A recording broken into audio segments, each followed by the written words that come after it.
Hey everyone, welcome to the Relationship Smith Show. We are live tonight with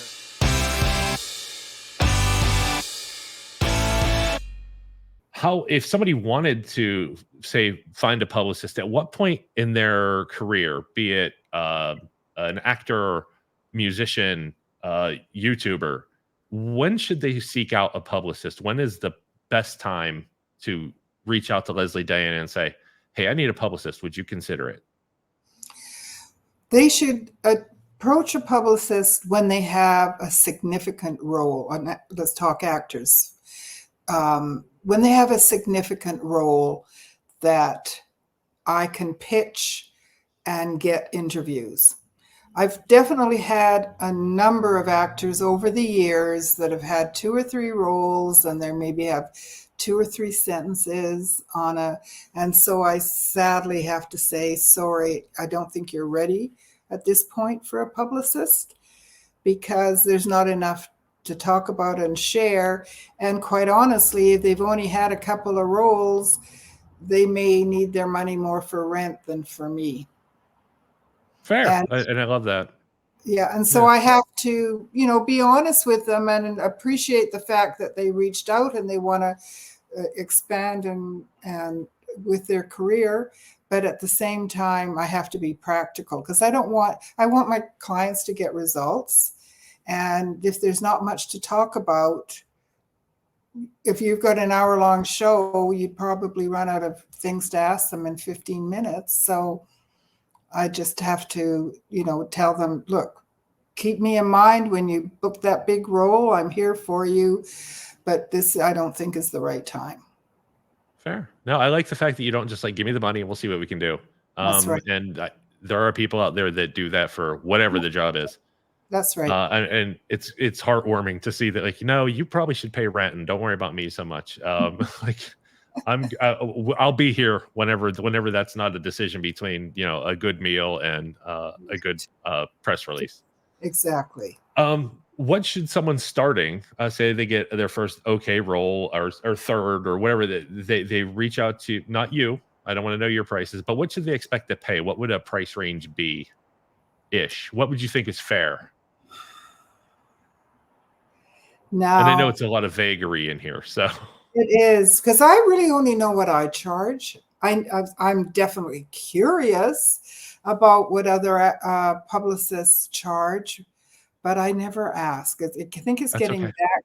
I think it's getting back to, like I said earlier, that I never get really involved in the personal lives of the people that work for me. I do the same with the actors. I mean, yes, of course, I've got some actors that are clients that were really close friends, and yes, we set aside the business and we're friends. But so I don't ask those kind of questions, but I do know in Los Angeles it can be $4,000, $5,000, $6,000, $7,000, $10,000 a month. But my prices are nowhere near that. Okay, fair enough. I didn't want to get too much personal into your business. Again, if you don't know what others are charging, they shouldn't know what you're charging either. So, fair, I'm not giving anybody a step up on you. So you've been on you've been on countless movie sets, around them, on the red carpet, in front of cameras with some of the biggest names in the industry. What are some of the unspoken rules of caring and feeding for someone who's famous and under a lot of pressure? I think just give them space, and also don't more or less bother them when they don't want to be bothered. Just have respect. Do you always address Mr. or Mrs., or do you first name? Do you think most people prefer the first name? Most of them prefer the first name. There are some, for instance, I work with Donald Sutherland. I still can see him standing. He's so tall, and you just don't know how close you can get, or so there's certain people that have certain stature that you want to be aware of. And one of my clients, David Sanchez, who the E Street Band was named after his house. And I got to go to the Rock and Roll Hall of Fame. This is one of my very fun, most exciting nights ever. And That's amazing. And Bruce presented all the E Street Band their awards. And then at the after party, we're at a round table. There's Bruce, there's David, there's Kieran, David's wife, myself, and Bruce's bodyguard. And David and Bruce were Bruce didn't really talk to anybody else but David at the after party. It was just the two of them just catching up, and I didn't say anything to Bruce because as much as I would have loved to, I just thought these two are so immersed, and they started off when they were teenagers. So in my head, I'm watching the two of them enjoying each other's company. And I thought, gee, I wonder if that either one of them had any idea when they met in that New Jersey nightclub that their careers, especially Bruce's, would go so far. And I've got to meet David played with Sting, Eric Clapton, Seal, Peter Gabriel, and so on. And I've got to meet all of them backstage at the concerts. And, I just learned to just keep my place. And then I think that was what David appreciated, because I let him have his space with those people who are so famous, right? And they have such a close connection. And such a big part of their life. Like, so you didn't walk up to Donald Sutherland and just go, negative waves, Moriarty, negative waves. Because I would, and I would get thrown out immediately. I did not. It's my favorite, one of my favorite movies, actually, Kelly's Heroes. So yeah, that when you said his name, I just couldn't get that phrase out of my head for a second. When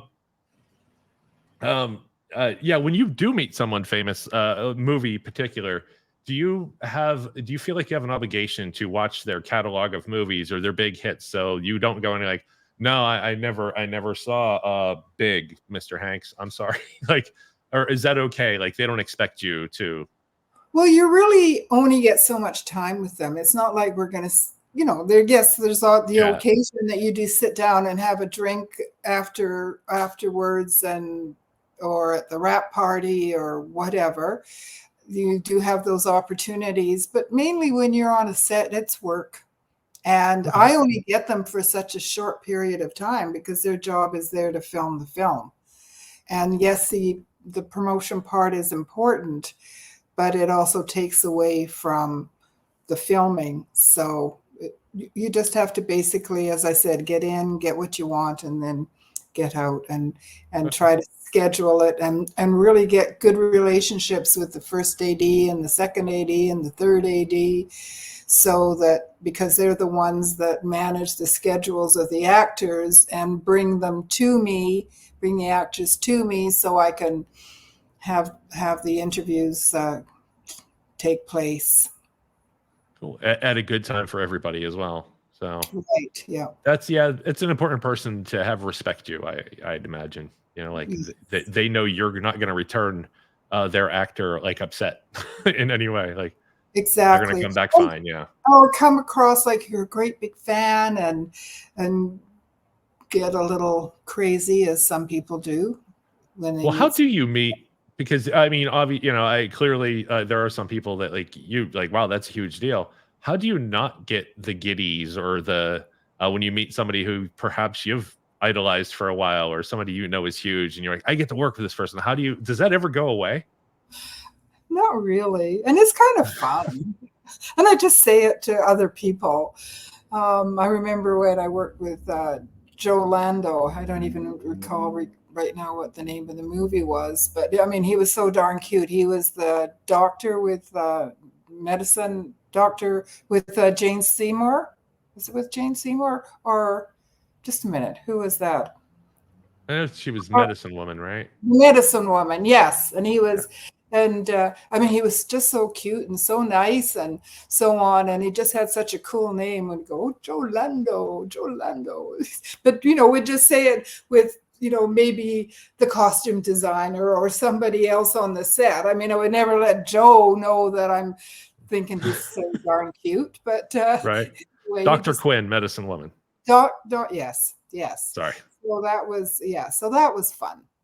So yeah, there's definitely times. And Cole Hauser, I got to work with him on Rogue, and then I just was so thrilled to see him in Yellowstone, and it was really nice because I was coordinating a great big red carpet, and Cole doesn't necessarily go to those things unless he really has to, and this wasn't one that he had to, but he did, and he just warmed up to me, and so on. So it's just really nice to see it go from, gee, I don't think I should get too close, to the fact that he's feeling comfortable, and at the party, we get to all sit and chat around after the red carpet's over. And so when things like that happen, it really does make you feel good, and it's memories that you can just keep forever.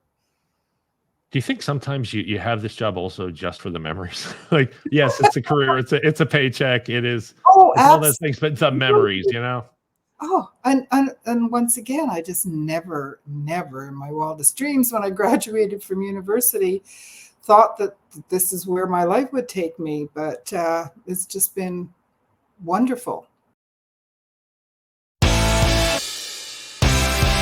Hey everyone, welcome to Relationships Myths. We are live tonight with Eric.